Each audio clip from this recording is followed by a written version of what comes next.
Bonjour, je suis Jean-Marc Gancy, je suis l'auteur de Comment l'humanité se viande, mon troisième essai à paraître en mars 2024 aux éditions Rue de l'Échiquier.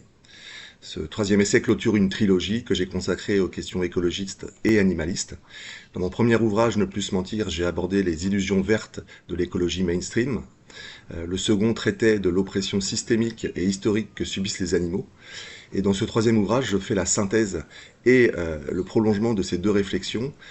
pour montrer à quel point elles sont liées et à quel point l'alimentation carnée est un risque majeur pour l'humanité. Alors j'ai souhaité écrire Comment l'humanité se viande pour deux raisons principales. La première raison, c'est parce que j'ai constaté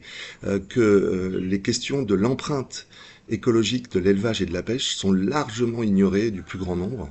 et que lorsque certains ont quelques notions, elles sont très sous-estimées par rapport à la réalité des dégâts que causent ces pratiques sur la planète.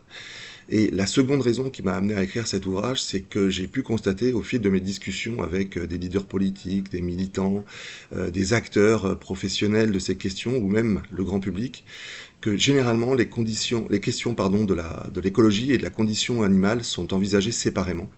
distinctement. Or, à mon sens, elles ont tout intérêt à converger, à s'interpénétrer. Dans le milieu écologiste, la cause animale, la question de leur exploitation est trop peu prise en compte et ne fait pas l'objet de stratégies cohérentes. Et à l'inverse, dans le milieu animaliste, la question de l'impact écologique est là aussi secondaire. À mes yeux, il faudrait absolument dépasser ces incohérences et pouvoir faire converger ces deux luttes, car elles n'en prendraient que davantage d'efficacité et de puissance. Donc, Comment l'humanité se viande, c'est une tentative de réconcilier écologie et animalisme. Alors, Comment l'humanité se viande est structuré autour de trois grandes parties, trois grands chapitres, qui vont permettre au lecteur, dans un premier temps, de retrouver des ordres de grandeur très précis, très factuels, très rigoureux, très scientifiques, du désastre écologique que représente l'élevage et la pêche, et qui est, comme je le disais, largement sous-estimé, voire ignoré du plus grand nombre. On va aborder les questions de l'impact sur le changement climatique, de l'impact effectivement sur le vivant et la biodiversité, de la question des pollutions, la question aussi des pandémies, qui fait intimement partie de la question.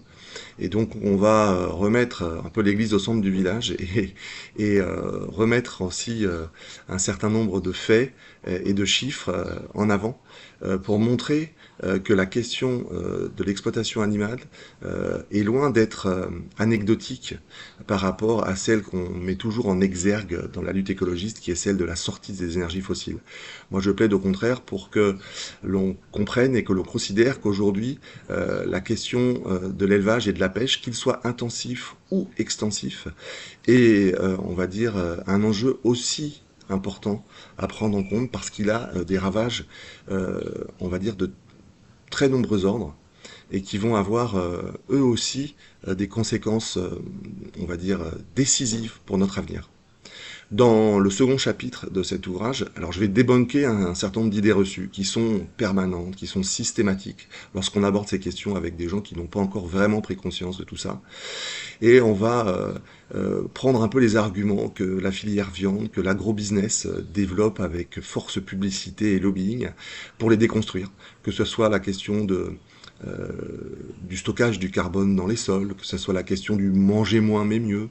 que ce soit la question du pastoralisme ou de l'élevage sur pâturage prétendument vertueux, que ce soit la question des impacts prétendument mineurs de la pêche artisanale. Voilà, je vais essayer de débunker toutes ces idées reçues pour montrer qu'il n'en est rien